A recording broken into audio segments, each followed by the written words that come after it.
Hi, this is Phil, and I'm here to tell you all about the Capes and Lunatics Patreon. Don't miss out on our comic book creator interviews, including our monthly Chichester chats with comic book legend DG Chichester, superhero movie brackets in our search for the worst comic book movie of all time, and many, many more specials, all completely uncensored. Access starts for $3 a month, full video when you pledge $5 a month. Check out the link in our show notes or go to patreon.com/capesandlunatics. Hope to see you there. This is Ron Mars. You are listening to the Capes and Lunatics podcast. In brightest day, in blackest nights, no evil shall escape my sight, but those who worship evil's might. Beware my power. Green Lantern's light. Hello and welcome back to another week of Sector 2814, the Green Lantern podcast. I am Phil. Joining me, as always, Master of the Core. It is. I am Will. Hey, everyone. And we're trying to pull Matt Kona out of a spatial phenomenon. So, yes, still no sign of Matt Kona, but hopefully soon. All right, so it seems like it's been a while since we've done this. You know, a regular episode, you and me, because last week we talked to Ron Mars. The week before that, that was pretty awesome. Did the crossover with Silver Surfer. So. Back to a normal episode. And Guy Gardner shows up, so it's perfect. Oh, yeah, but not a lot. Not a lot. That's true. I'll go out on a limb here and say this week will be better than the Siege of the Z Chamari or whatever. The Guy Gardner. You're absolutely right. Or the Guy Gardner crossover, yes. Without a doubt. All right, but before we dive into those issues, allow me to show you some comics I got last week, William. Green Lantern number 10, perhaps? Green Lantern number 10 is, yes. Nice. I have two. That is one of them, yes. We get some more John Stewart stuff. He's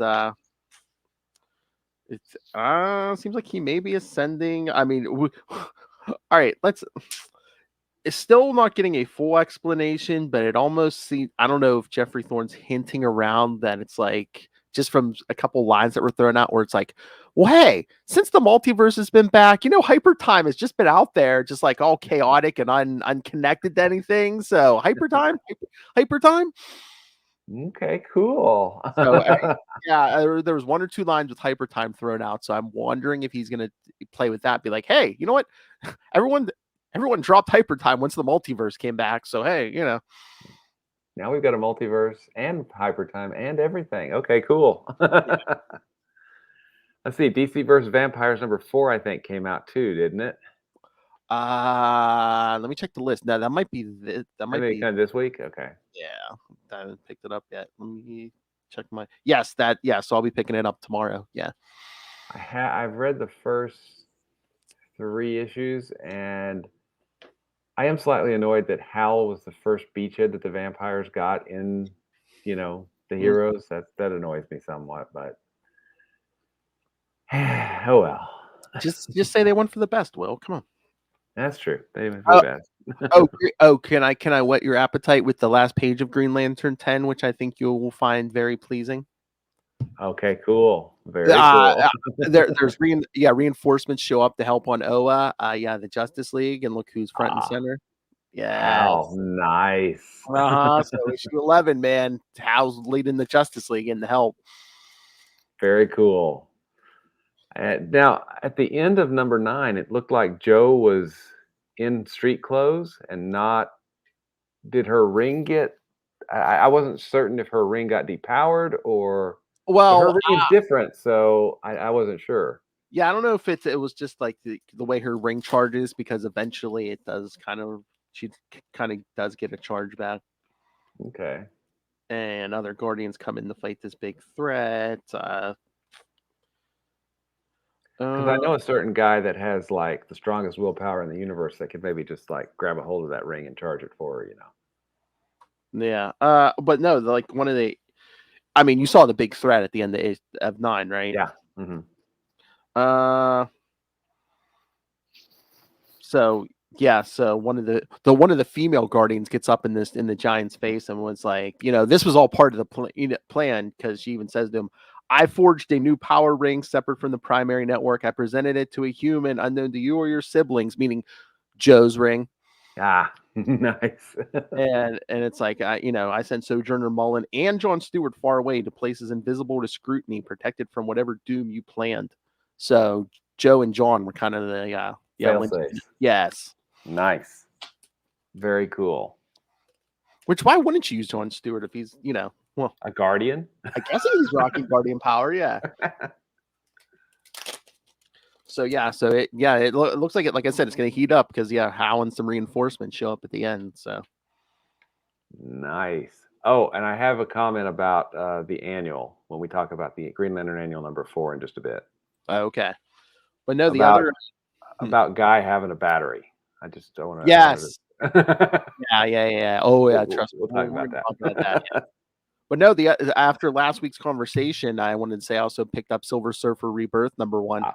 Awesome. Is it live up to your expectations? It's good, of course. Again, it's good. Mars wrote it. Ron Lim drew it. Of course, it's good. Yeah. Again, it's set up. It's pretty much what we got in the description. It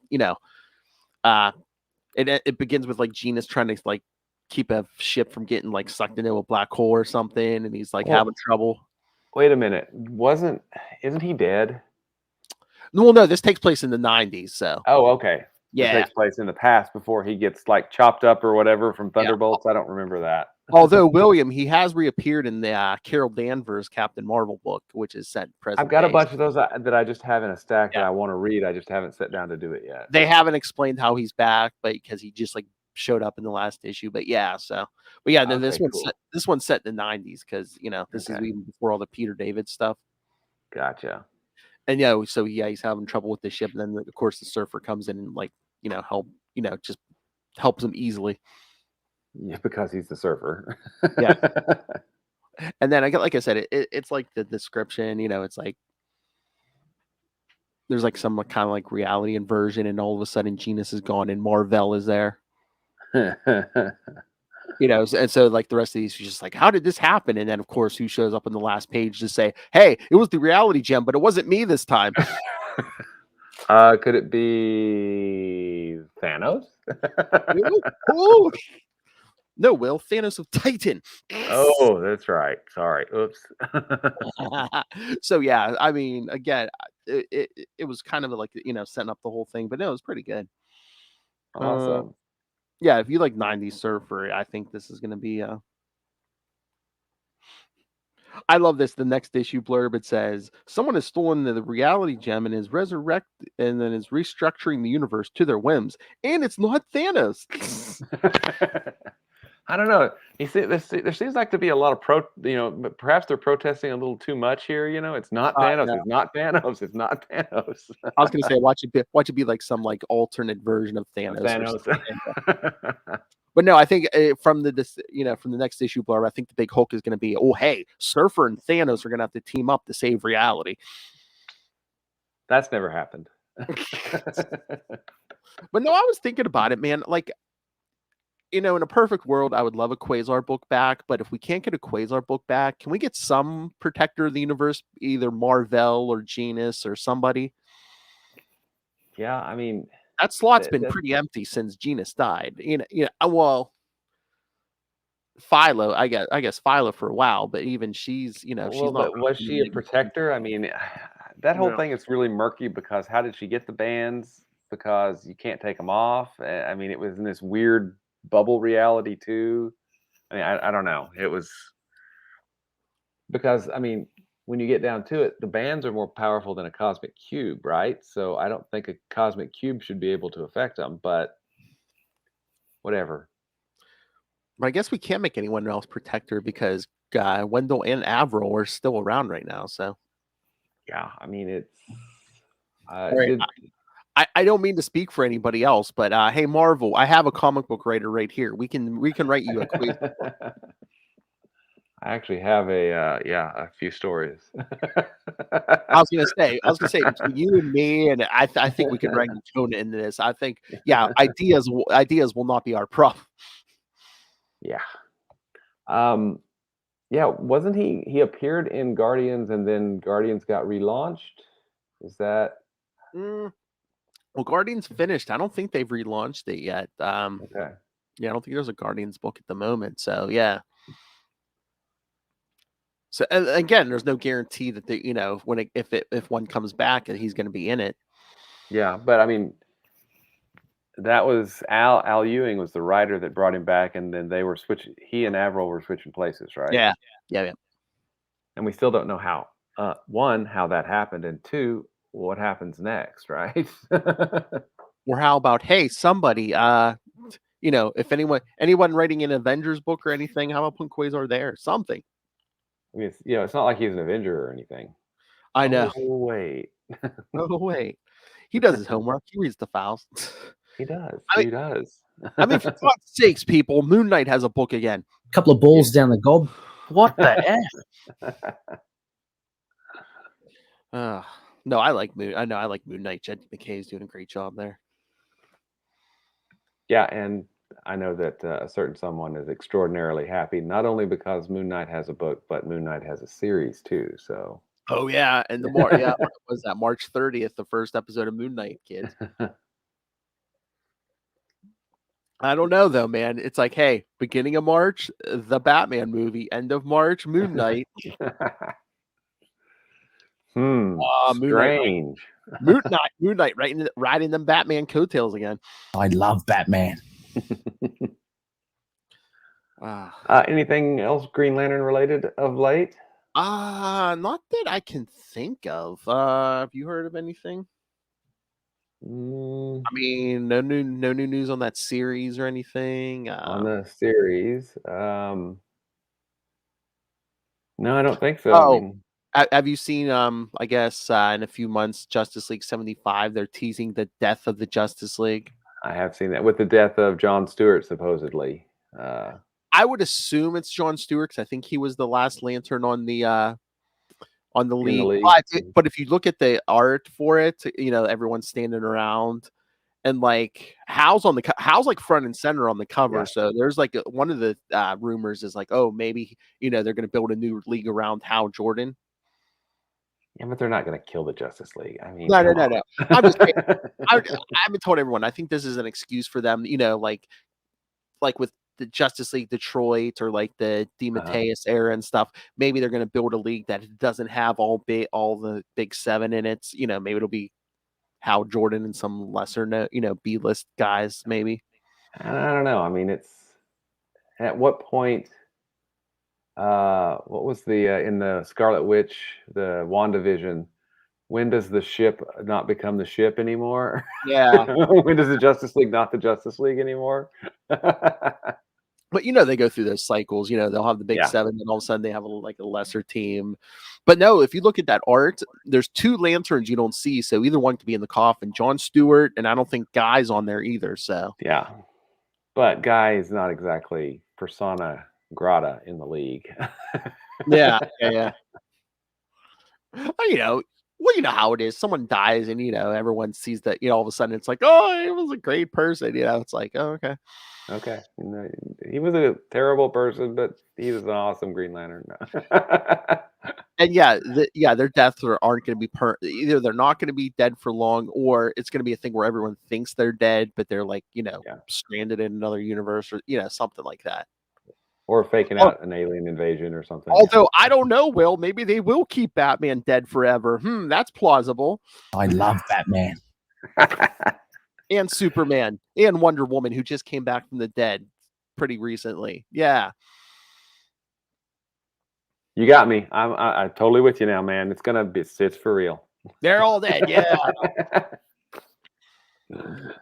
Including that Batman, the Batman who they stake like most of their print line on at this point. Yeah, they're going to kill him off and keep him dead. I love Batman. That's right. That is completely right. I don't care. Do it around Nightwing. I don't care. So what did you read last week? What did I read? Yeah. Well, those two books. Of course, there new Spider-Man stuff. Trying to think of what else I read. I know you don't get your new books till the end of the month, but have you been reading any? Have you been reading anything? Have you working your way through Green Lanterns? I've really thought about starting at Showcase 22 and like reading one a day. Oh, Just because I've got the two big omnibuses that gets you up to 75, right? Up there, which I don't think you can see, I've got the Hard Traveling Heroes Deluxe Edition, which is through 89, and then I was doing some search. They had a Space Traveling Heroes hardcover that came out, which is 90 through 106. So theoretically, you could go from Showcase 22 all the way up to 106 of the original Green Lantern series. wow. Except I don't think it has. It may have the O'Neill Adams Flash backup stories, but only the first 3 I think are O'Neill Adams. The other backups I don't think are collected anywhere that I know of yet. Yeah. Oh, it'd be interesting if you did that. If you read, right from Showcase 22, is like if you read one a day and then did like a little blog on each issue every day, just like a quick paragraph. Be like, seen through my current eyes. Yeah, this is But yeah, 200. You figure 220 day. If you do once Monday through Friday, say you do 5. That's like 40 weeks, 44 weeks to get through, and then the 90 series, you're doing an issue, a day. I would catch up and get past us pretty soon, I think. So I may wait until we're further along. I mean, I don't care if we get past us because I was going to say if you do one a day, yeah, I'll share it on like the Green Lantern page, Facebook page, and stuff. You're just like, I need more Hal Jordan.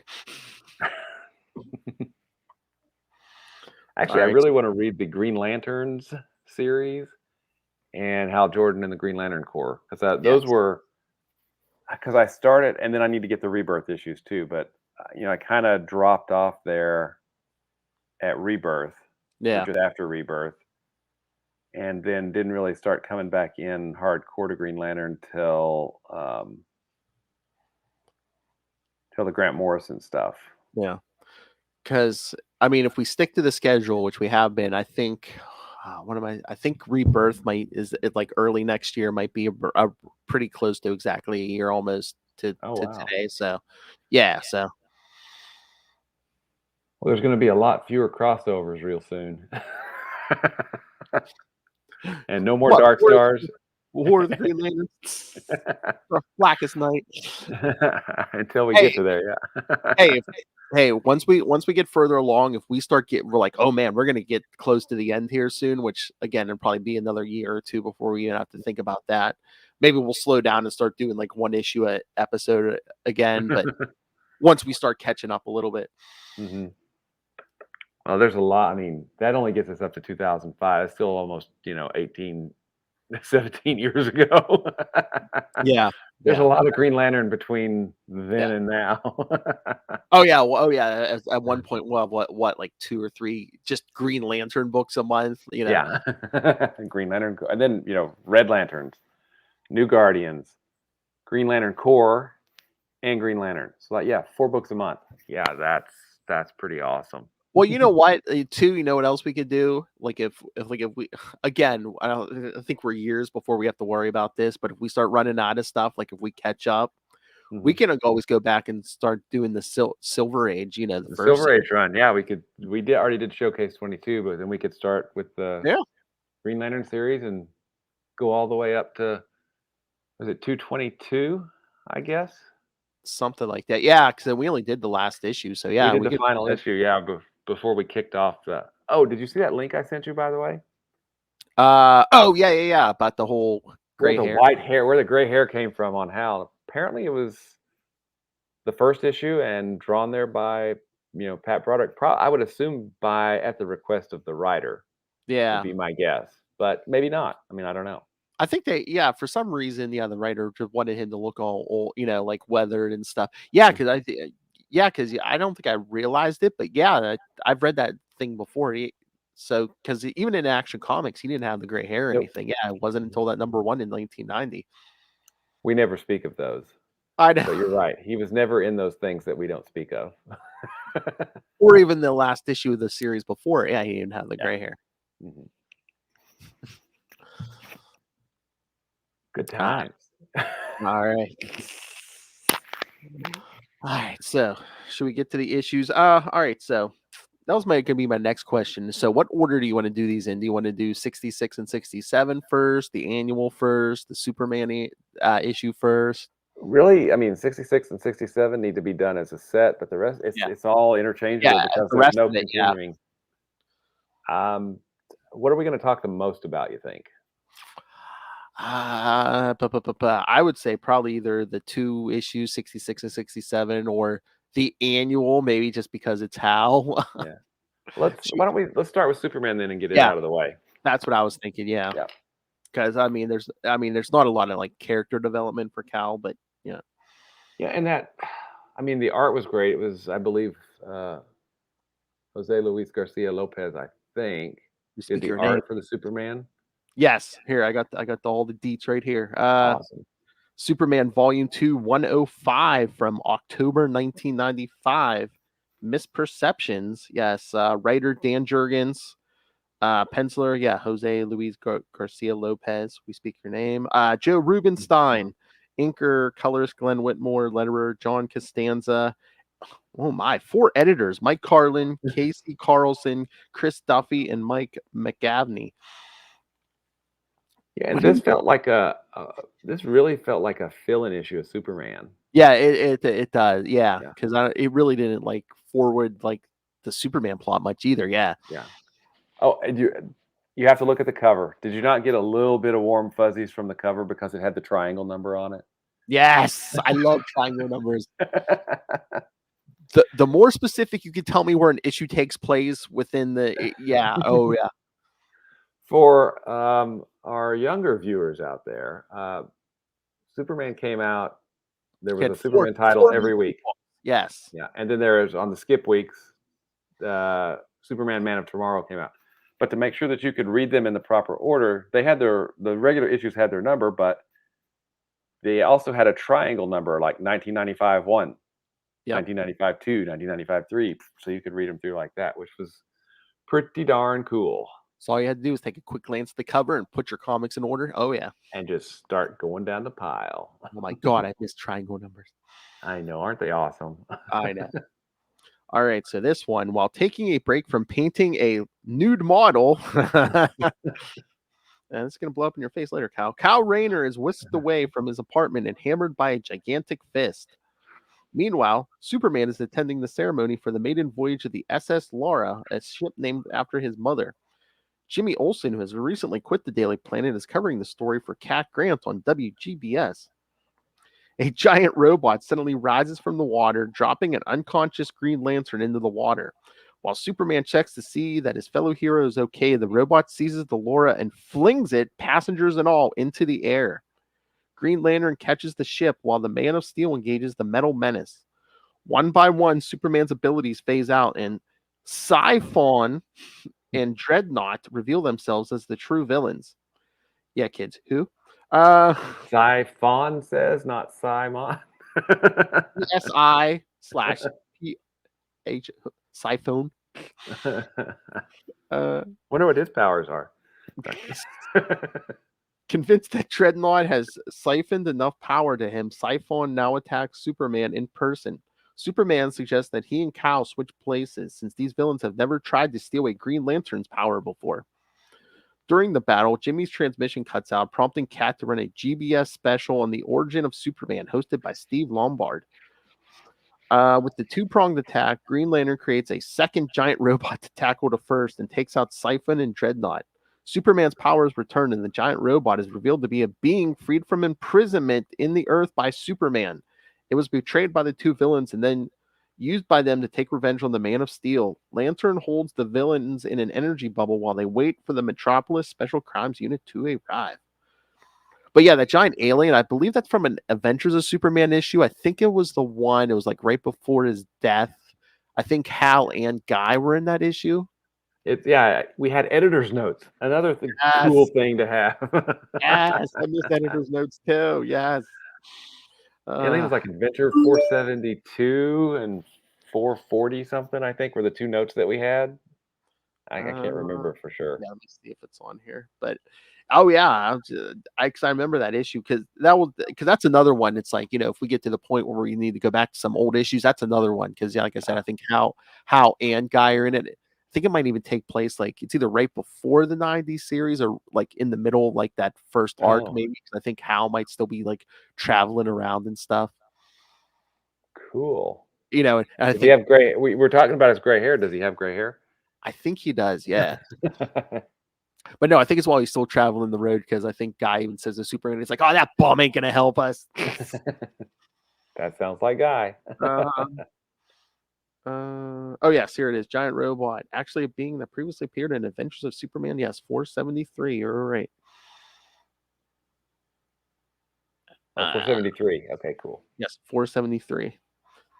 Oh yeah, because if you look at the cover, yeah, it's like Superman standing there, guys in front of him, Hal's behind him, and it says, "Beware their power." Oh, cool.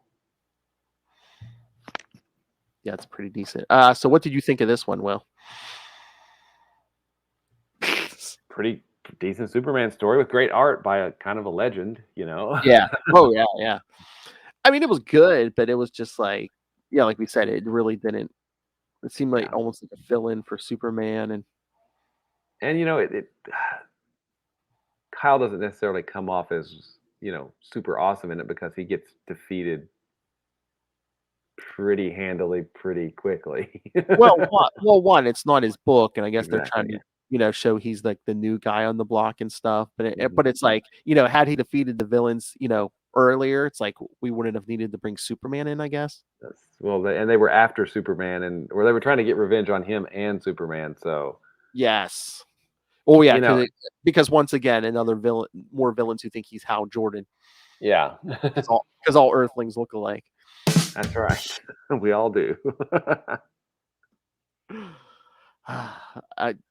Because they showed up I think at least once before. It was like another Adventures, but it's like a really earlier one. And I forget the whole story, but yeah, I guess that I don't know if they siphoned off Superman's powers, but he came after them as Clark Kent, so that confused them utterly. So because they were like, we want revenge on Superman, we want revenge on Superman and Clark Kent. Well, that's easy. Well, that's like, I think it was like one of the John Byrne issues where it's like Silver. No, there was an issue with John Byrne with like Silver Banshee. Like, I don't know if she could she spoke your name or something. Like she could like kill you or like almost kill Superman. So like he came at her one time dressed as Batman. Which has a long and illustrious tradition at DC of them swapping places. Yeah, that's I was gonna say, can't get JFK to switch places with them again. So hold on, I think I wanted to show you. I found the there we go. I found the cover for that Adventures 473. Oh, I remember that cover. Yes. Yes. See, there's the cow with his 5 o'clock shadow. Is that who did the cover on that? Is that an AT? It might be because the cover says by Dan Jurgens and Art Thibert, so it might be Thibert. Yeah. Very cool. Like I said, that was like probably like a year or so before he dies. So very Superman. Cool. Yeah, not any of the others. Exactly. Because we have to be. They've all died, I think. So we have to be specific. Exactly. All right. So I thought I'd throw that in because it was like cow guest appearance, but do you want to get to some of the other stuff? You bet. You want to do the annual, and then we can do the 2 issues with Wally. That's fine. Yeah. Yeah. Here, I'll do the creative team and stuff, but I don't have a synopsis for the annual, so we'll just Well, and that's a good.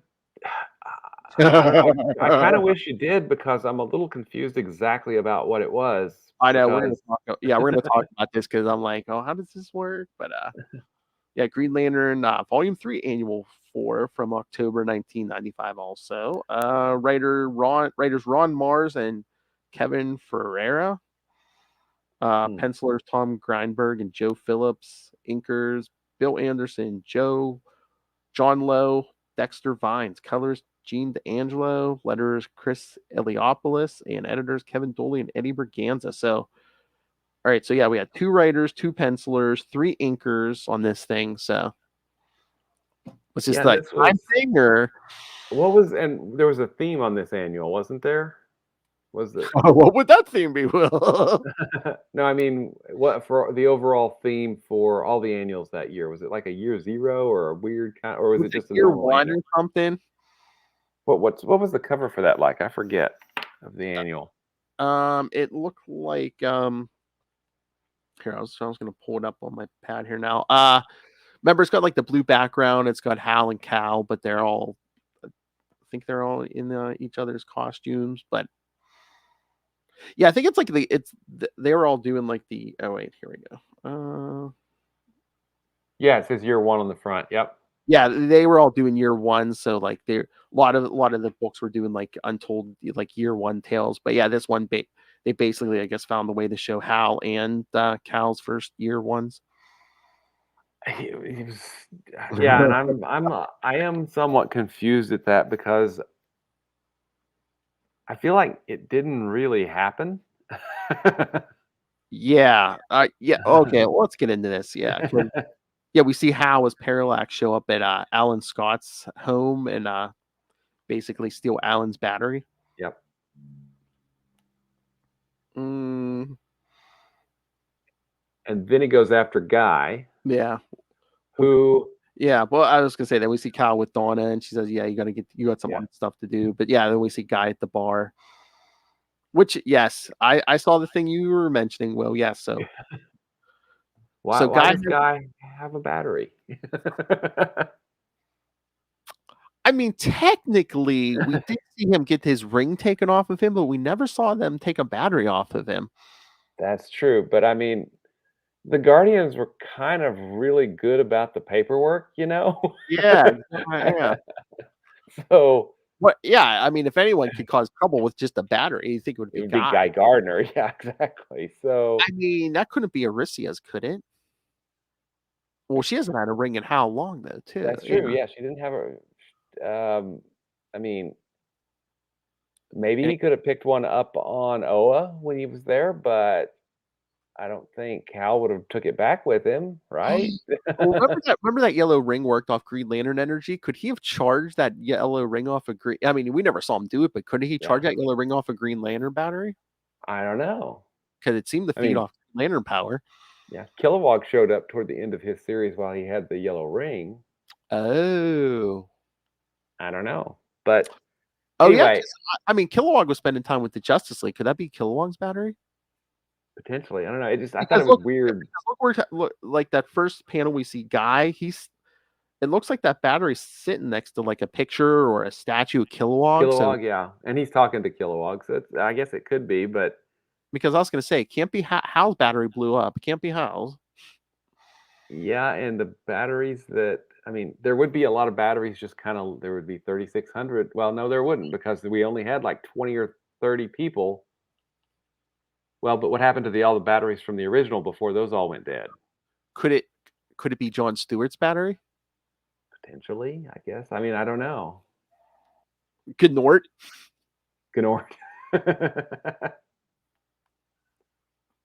I don't know. So, yeah. I mean, I don't guess we really know. So, when the battery first was destroyed back at the end of the Green Lantern series, Silver Age Green Lantern series, those batteries would be out there, right? Yeah.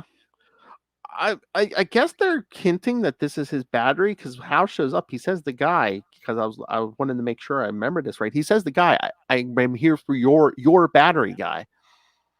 Yeah, which is, I don't know. That I found that a little confusing. Just from I mean, unless they just found the Guardian when they took his ring, unless they just found a way to turn it off or something, maybe. I don't know. It was I just thought it was a weird little bit of continuity that kind of, stood out for me. Yeah. But anyway, Hal has 2 batteries now. Yeah, because Guy tries to attack him, and Pow just blasts him aside and disappears with both batteries.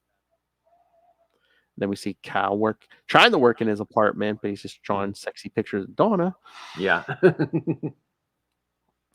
Okay. I'm assuming they had. Okay, here's another thing. Hal takes both batteries to a closed down Ferris aircraft testing ground. So I'm assuming they had someplace outside of Coast City. Good point. I hadn't tumbled to that one yet. Yeah. I guess it was on the outskirts. I mean, but Yeah. Okay. We'll roll with that. And I'm like, wasn't Mars at least one of the writers? He's the, he first issue, he knew that's, Coast City was gone.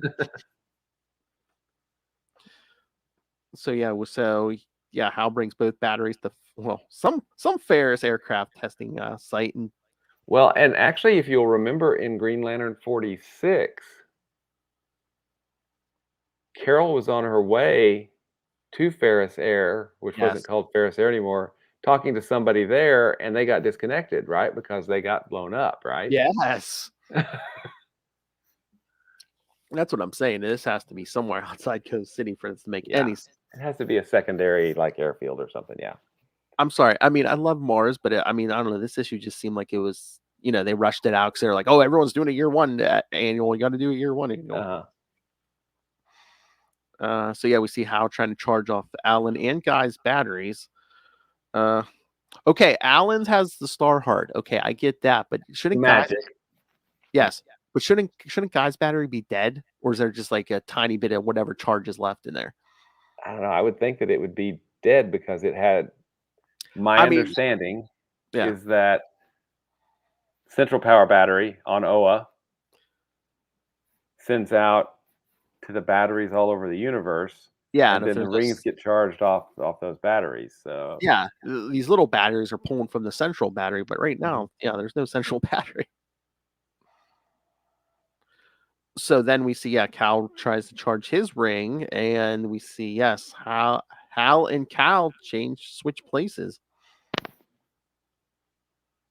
And it's not and Cal doesn't neither one of them start where they were at when they were charging their rings. Hal goes back to basically like the beginning of issue 54.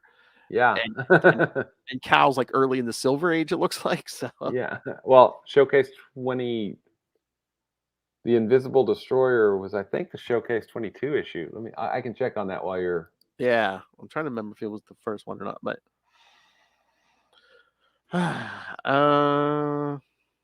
okay, I see okay, now that I'm looking at the actual page. Ron Mars was the plot, and this Kevin Ferreira was the dialogue. So okay. So they look like they switched costumes, and all of a sudden, Cal's like, wait a minute, I'm containing a nuclear explosion. Oops. And he runs into the Invisible Destroyer. There we go. I was trying to think, I'm like, when's the last time anyone's seen the Invisible Destroyer? Let's see. I mean, did he make it out of Showcase? I think that was still a Showcase. I'm looking at the Green Lantern #1 series right now. Yeah, because he's fighting a big puppet on the cover of #1 there. Yeah. So Showcase, this have to be Showcase 22 or 23, I would guess. But I was just thinking, oh man, can you imagine if Kona was here? Like, who's the Invisible Destroyer? It's like, oh. All right, 22.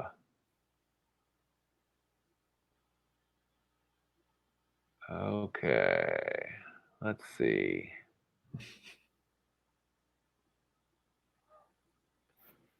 But so basically, Cal basically blasts him, and he's like, "Oh, I materialized. I'm real." Okay, that means I can shut you up. Showcase 23. He's on the cover. All right, so so this is like the second issue of Hal ever appeared in. So, So yeah, Cal's like, "Oh, you're real? I can lock you up and stick an apple in your mouth." Yeah, exactly. I love it. He just leaves him sitting there. But he's like, "I'm in Hal's old costume in Hal's old city, wearing his old ring, fighting an old Yeah. enemy." But he's like, Actually, I thought that was kind of cool. I guess different rings are different.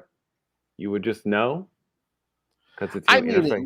it looks different because Cal's doesn't have the circle thing around it. Yeah. So, and we really don't get into it too. But I thought it would have been interesting if Cal would have been like, "Man, this damn thing ain't working against anything yellow." Yeah, I know. That's what I was like. He's he's at a definite disadvantage now. So then we see he's like, "What's happening in my life?" And then we see Hal kissing Alex. The beginning of issue 54. Mm-hmm. And I see how the Starheart could have maybe magically swapped their places, but then that's the only thing I could think of. I was like, the only way this is possible because it's the Starheart, maybe. yeah, and then the magic was undone when they did it again, so it never actually happened, except they have memories of it. I don't know. Maybe the second recharge reset them because neither one of them recharges it again on the Starheart the second time.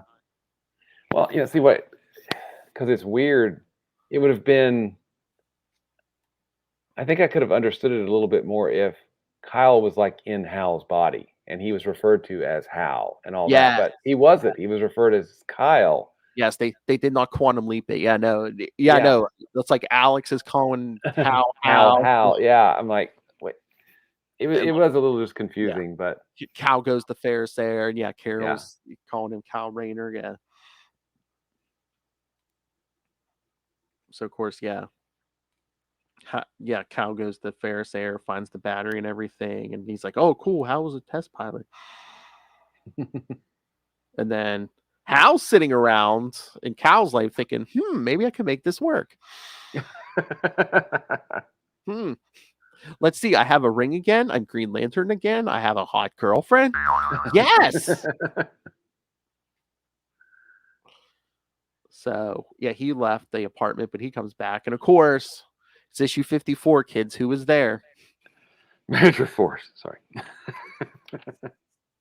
That's right, kids. The Maytag repairman. That's right. But he was choking. But this time she's not in the refrigerator. So I'm assuming Hal got here before Cal did the first time. So because he still looks like he's strangling her. So this feels like it feels like this kind of dream worlds. They were both in dream worlds and not really in the past or in their year one. But there's some kind of connection because I mean, Hal would have no memory of this. Cal would have no memory of Hal's early Hal career. stuff. Yeah.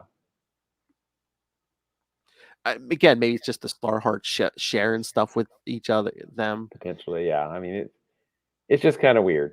Yeah. But of course, Hal defeats Major Force, and then he's like, "Oh, what's this chunk of rock?" And Hal's like, "I think I know. It's a battery." Hey, we knew that. Oh, what about this scene with Cal back in the past, and one of the Guardians shows up, and it's like, "Green Lantern of Earth, go do your job." There's some weird experiment run amok, rampaging through the city. Go defeat it. Cal's like, no, and he literally blows them off. That's right. But he's like, "Sorry to do this, but I got important things to do." Yeah, because he grabs Hal's battery and takes off. And then, of course, Hal's moping in the present. Yeah. I mean, he still has the gray hair, but he got a slick new haircut. He's like, I can't stay. And then, okay, I will.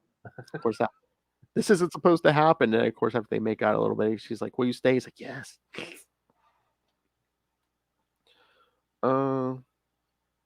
But Cal all completely confused. He's sitting there on a cliff saying, "What happened?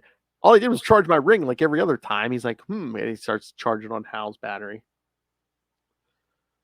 Yeah, and I think the Guardian we're talking about maybe a story that's in Showcase 24. I was going through some of those. I'm not sure. It's been a long time since I've read those. So, but yeah, that may have been what he was talking about. But So yeah, Hal's like, oh, he decides to do this. He's like, I'm back. He's like, first I'm going to take in major force and find out and who then take sent down him. all those bad guys. Yeah. Yeah, he's like, let me just charge up this ring. So he charges on Cal's battery, and then they get swapped back. And then Now, at the end, the next thing they know, they show up at Alex's grave. yes, But as they're leaving, there's a Green Lantern energy a green rose there. yes. Who left it? Who left it? Yeah. I don't know. Well, it's weird because Hal's like, oh, I knew her, and Yeah. So when hey kid, you should next time I try to wind back time, let me do it because I can bring her back along with everyone else. And Yeah. filthy mouth. Shut it. Because Hal's kind of hinting around. It's like, oh, I knew her for 5 minutes. I love her too. Yeah. But it's like, again, it's weird because I don't think he ever brings up Alex again. No. Yeah. So if you want something to make you think, kids, maybe you can read this annual. Yeah. But again, yeah, the whole time travel thing, I chalked that up to the Star Heart. Mm-hmm. I really don't think it was Hal doing two at once, the Star Heart and another battery, which shouldn't be there. But I really think it was kind of this magical other place that they went and not actually time traveled.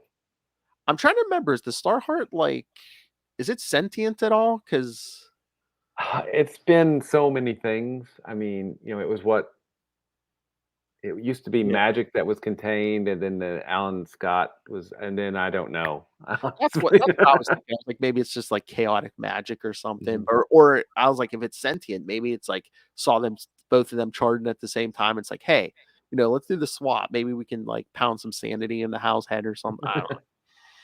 But I mean, Jeff Thorne has been, dealing a lot with, what the Guardians did to magic and, creating order in the universe in the latest series. So maybe we'll get some more I think he even mentions the Star Heart at one point. I think so, because first or second issue, maybe. Wasn't that one of those aliens was like, you have it locked up or something, or that. This issue. I wanted your take on this. I was like, every time I read this, I'm like, I don't know. I don't feel like this is. I don't feel like this is a Ron Mars issue. Because I think and I don't mean issue as in the issue of the comic. I mean the problem with this issue. I don't think it comes from Mars. I think it comes from the other writer. Yeah, again, there was 2 writers, 3 artists. I think there's just too many cooks in the kitchen on this thing. Mm-hmm. And again, the editors would have caught some of this, but whatever. Yeah, I mean, I think they were trying to squeeze it into the year 1 concept too, because some books, like I remember the Superman books, I think all his year 1 books were just like untold tales of his first year and stuff. Like the Batman books, they did like the first year, the Scarecrow, the first year, the Riddler, stuff like that. Yeah. Mm-hmm. Didn't the Batman books have not necessarily a triangle number, but a bat number or something on them for a while? No, I don't think. I think sometimes they might have did, part 1 of whatever. Oh, okay. Yeah. They never did. I wish they had done triangle numbers, but I don't think they did. That's right, kids. Lots of Batman. I love Batman. All right. So should we get to the main event? Well, yeah. I mean, overall, what's your take? How do you feel about this annual? Again, like I said, it's like, I mean, it's not required reading. If you want something goofy, something to make you, again, pick it up. But I mean, if you skip this one, you're not really missing much.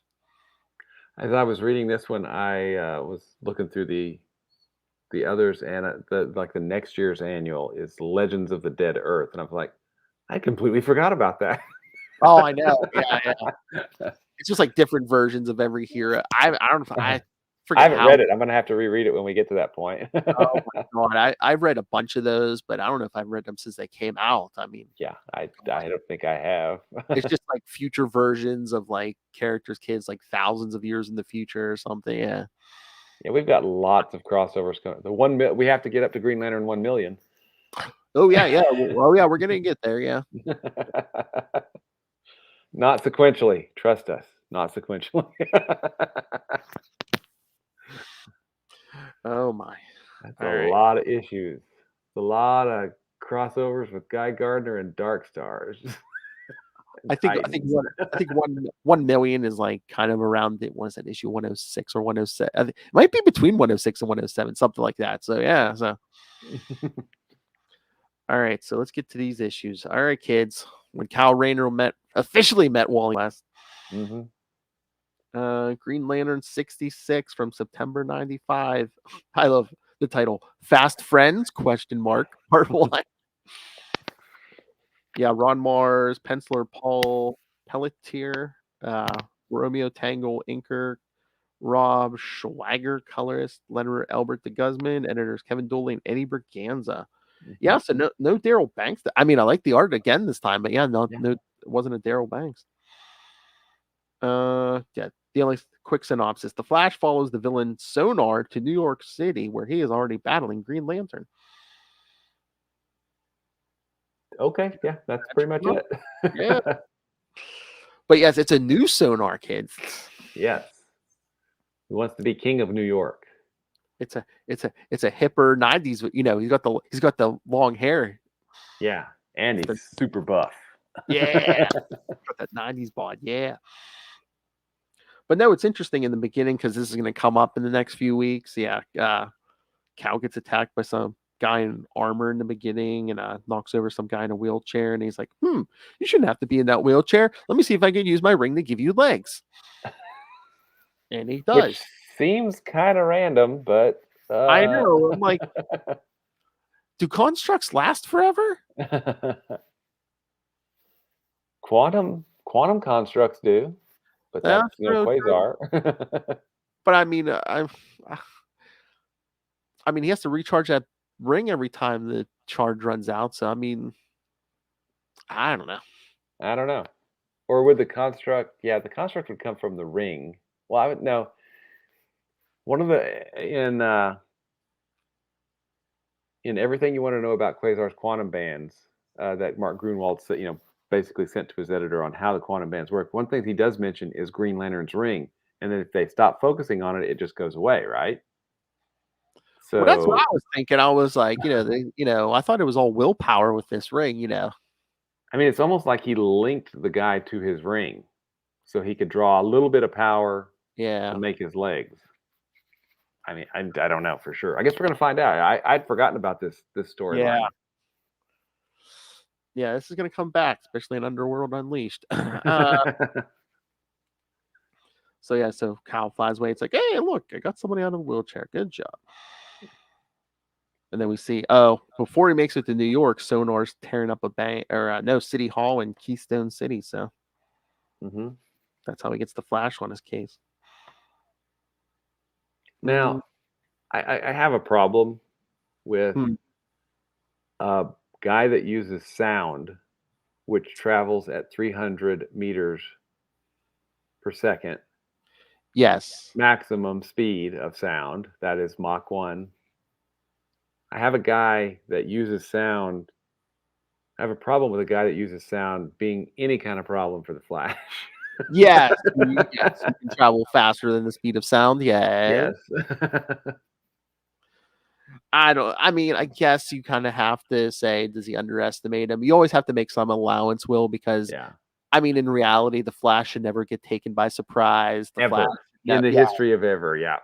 Nobody should be able to, unless they sneak sucker punch him or something, nobody should be able to touch him. Even if they shoot him and he doesn't know it, as soon as the bullets just starts touching. There's an issue, I think, in the late 80s. Yeah, he's like sitting in a movie theater. All of a sudden, he's like, ow, what's that in the back of my neck? And it's like a slow moving bullet. He's like, I guess the minute he felt that bullet touch his neck, he started like speeding up. So it's like, the bullet kind of stopped moving, or it's moving very, very slow. Yeah. So yeah, but no, basically, yeah, Sonar, yeah, they battle for a while, but then Sonar gets away. And they, they battle for a while, and then he goes to New York, right? Yes, I love this when Cal comes home and Radu's like, "Oh, I haven't seen you in the last week or two." He's like, "Oh, I've kind of been out of town. That Titans crossover we did 3 weeks ago." I don't remember what you're talking about, Phil. But yeah, he's getting what is it, a latte to go because he has work upstairs, but he meets a new neighbor, Allison, Mm-hmm. and she's a model. And we know from that Superman issue he likes to draw new models. Kids, I don't know where this is going, but we're good. So, actually, you bring up a good question. Spoilers. Yes. He and Donna break up. Yes. I wonder if this was completely starting to set that up, because it happens pretty quickly now, doesn't it? Like within the next 2-3 issues, 4 issues. I think by 70, but then they get back together for a while, and then her son dies, and then she leaves the book for good. So yeah, it's been a long time since I've read these. Yeah. So I think they break up around 70, but then he goes on that road trip where he meets like spoilers, we're gonna be getting Batman, Captain Marvel, Shazam, Captain Marvel, Wonder Woman. And then we get that 74 and 75 where like John Stewart comes back to the book and stuff. And I think by 75 they're back together, maybe. But then what is it, like mid or late 80s? She, like I said, like her son dies and she's out again. And that's the reboot of the Titans, I think, around that time, isn't it? That's another yeah. And then Jade shows up, yeah. Oh yeah. Won't be too long till we get there. We'll get there. I mean, we don't have many Guy Gardner and Dark Stars left, so that's right. Yeah. Hey, think about this. I mean, I pounded you with a lot of Guy Gardner and stuff, but the last 3 weeks we haven't talked any Guy Gardner or Dark Stars. Okay, that's true. Even that Titans crossover, there was no Guy Gardner. Okay, it was not Way of the Warrior. Oh my God. Did something happen in that, or people just flex? What? Oh, wait, what? But yeah, Cal goes to the roof. He's like, I have paying work, but it's been a while since I just did some arches for me. And then he gets knocked off the roof by a sonic wave. We get that splash page of him flying off. I mean, for a not Daryl Banks issue, this art is still pretty good. Oh yeah. I'm trying to remember some other stuff that wasn't he an artist on Superboy? Maybe. Oh yeah, maybe. Yeah. Yeah, he's really good at Paul Pelletier. Yeah. I hope I'm pronouncing that right. If not, I apologize. Yeah, but yeah, it's him. I think they knew at this point, if you're not going to have Daryl Banks on an issue, you better keep the art quality pretty similarly high. Yeah. Mm-hmm. Well, yeah, we see Cal trying to cage and attack Sonar, and then who shows up in the last page? Dun dun dun. And he's like, Flash is like, one side, let somebody who knows what he's doing take over. And then that brings us to 67, kids. Yeah, there's Sonar looking all buff on the cover of 67. But they're arguing at the beginning of this issue, and Sonar's like, excuse me, I'm here to trap you guys. And they get on each other's nerves, so they don't work together. Yeah. But by the end, they have a little respect for each other, right? Yeah. Well, yeah.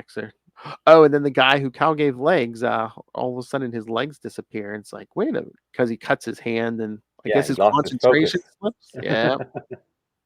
But yeah, last we see him as an evil look on his face. I swear, I've lost them before. I'm going to find a new way I won't lose them again.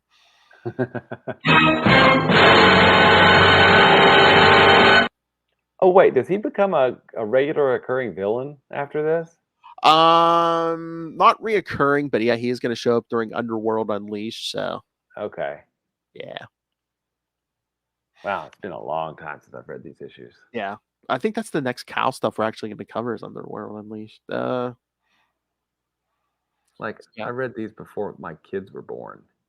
Okay. Me too. But yeah, Yeah. most of the second one is just Cal and Wally West trying to take down Sonar, and then I love how they're trying to figure out how to take him down, and like giving each other attitude. And Cal just says, "Why don't you go break the sound barrier or something?" And they look at each other like, "Wait a minute." That's a good idea. Say that, yeah, I love that. Wally's like, "Sure, you can keep up with me." And I love he's got I think we got this in Quasar too, because Cal's like, that kind of speed in space, no problem. But here in the, On the Earth, yeah. In an atmosphere, that's kind of difficult without, causing major collateral damage, right? people and buildings and yeah. Yeah. So they create a giant sonic boom, which I guess takes out Sonar, and Cal bubbles them up. And then you get a nice splash page in the end with them leaving. Oh yeah, like split in half, and both of them saying he couldn't have done it without me. But that isn't the end of the kids. Sometime I forget how long it is, but yeah, we're gonna get to the 2-issue. What is it? Faster Friends with its those two, and then Alan Scott and Jake Garrick. Yeah. I think the first issue is like Green Lantern Flash, and the second issue is Flash Green Lantern or something like that. Yeah. But it's on the schedule, kids. Sorry, a hound dog just ran underneath my legs. I'm like, what are you doing up, Otis? Oh my.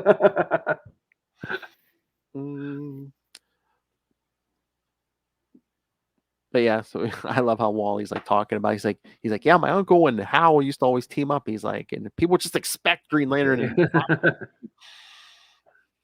they did at Marvel. I was Quasar and Makari, right? I mean, I think by the time JLA starts, which we'll get there too, Cal's kind of earned Wally's respect. So, but the whole thing with Wally was just, he's like, I've been, he's put in the time. He's like, I've been a superhero since I've been like 12.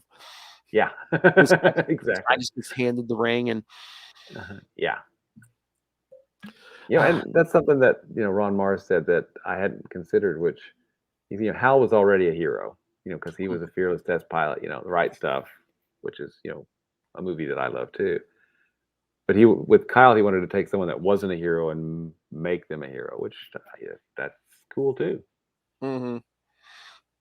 And I think Hal's already like made a name for himself before like he started teaming up like big time with like the Justice League and stuff.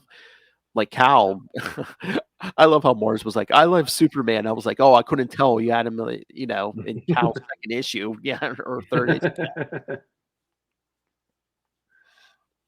And that, he kept reoccurring. He was in that big group from 63 and 64.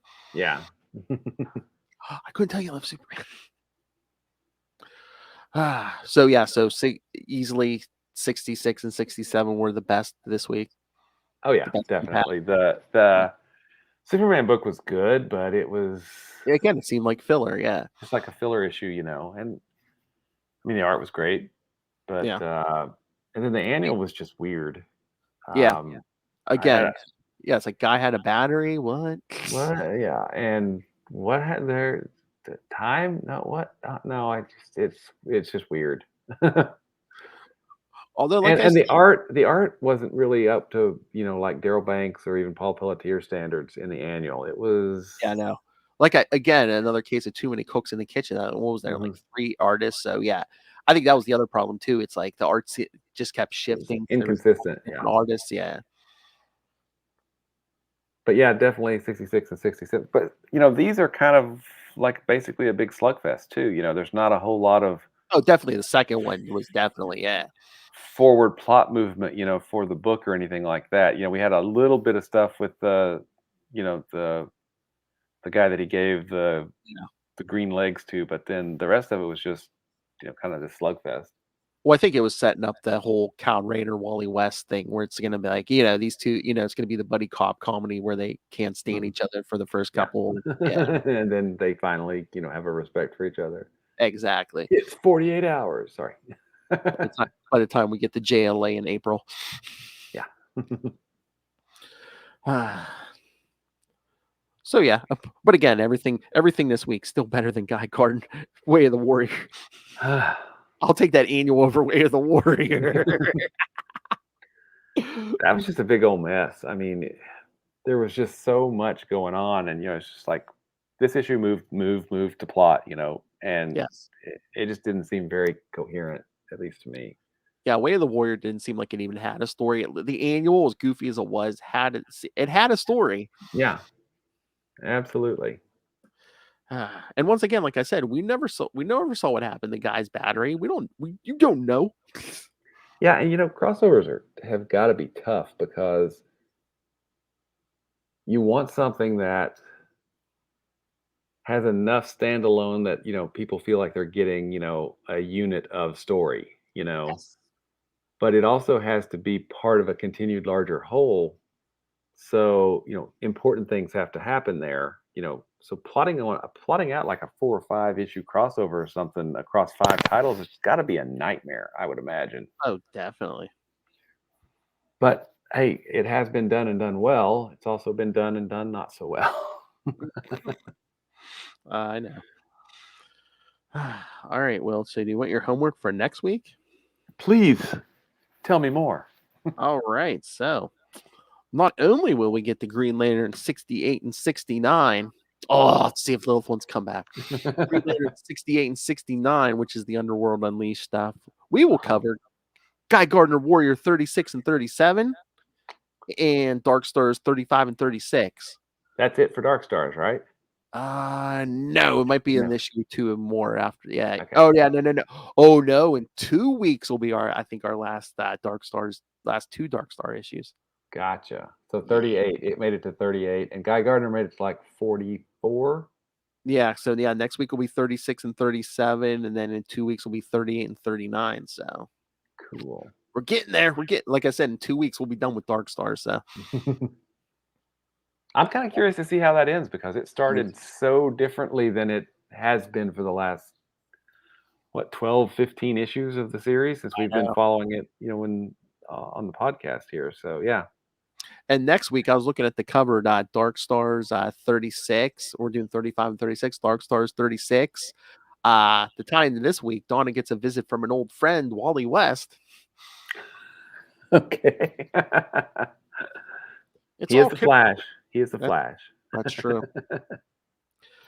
All right, kids. So yeah, send your thoughts. Yeah, next week, Guy Gardner Warrior 36 and 37, Green Lantern 68 and 69, and Dark Stars 35 and 36. So send your thoughts. Email us capesandlunatics@gmail.com or call the voicemail 614-382-2737. That's 614-38-CAPES. And remember to follow Sector 2814 on Facebook, on Twitter. Go join the Green Lantern fan group on Facebook. Hey, go subscribe to the YouTube channel. Every episode we do gets a video. See that handsome Devil Will all red up close and personal on the YouTube channel. See, look at that smile. But most importantly, if you can, please subscribe to the Patreon. Once again, we're all supporting this ourselves. Every little bit helps. We have the way we're doing it now. The interviews, you'll get them like 2 weeks ahead of time on the Patreon before they hit the podcast, and Patreon exclusive, and will not go anywhere else.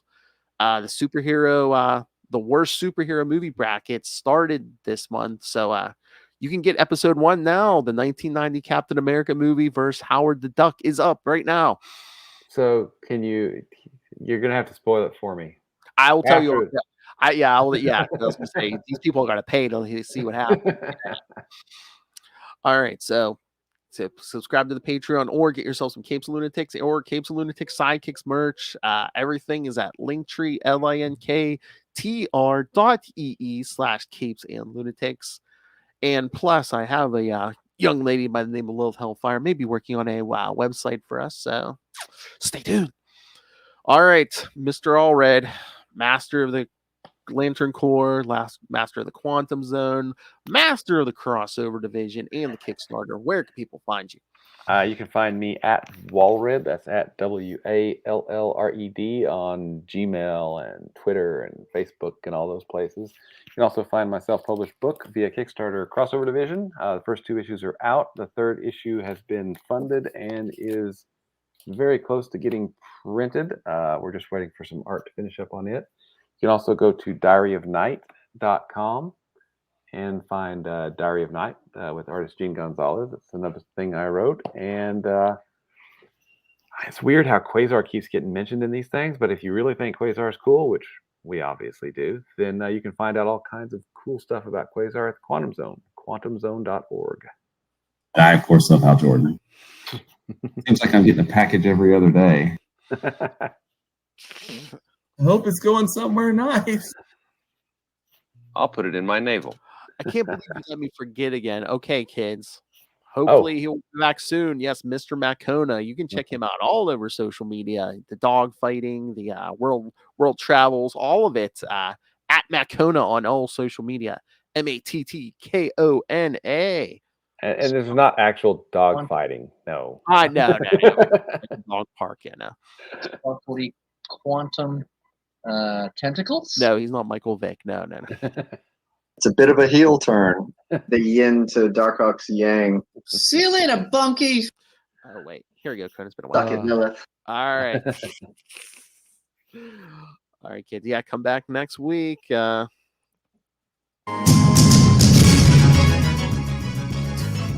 Guy Gardner issues are back. 2 Dark Star issues are back. And, of course, we got the Green Lantern. So. Nice. Join us, won't you? I'm serious. I have an open message as well. From you like, hey, we're doing issue 69 next week. And then 100 issues later.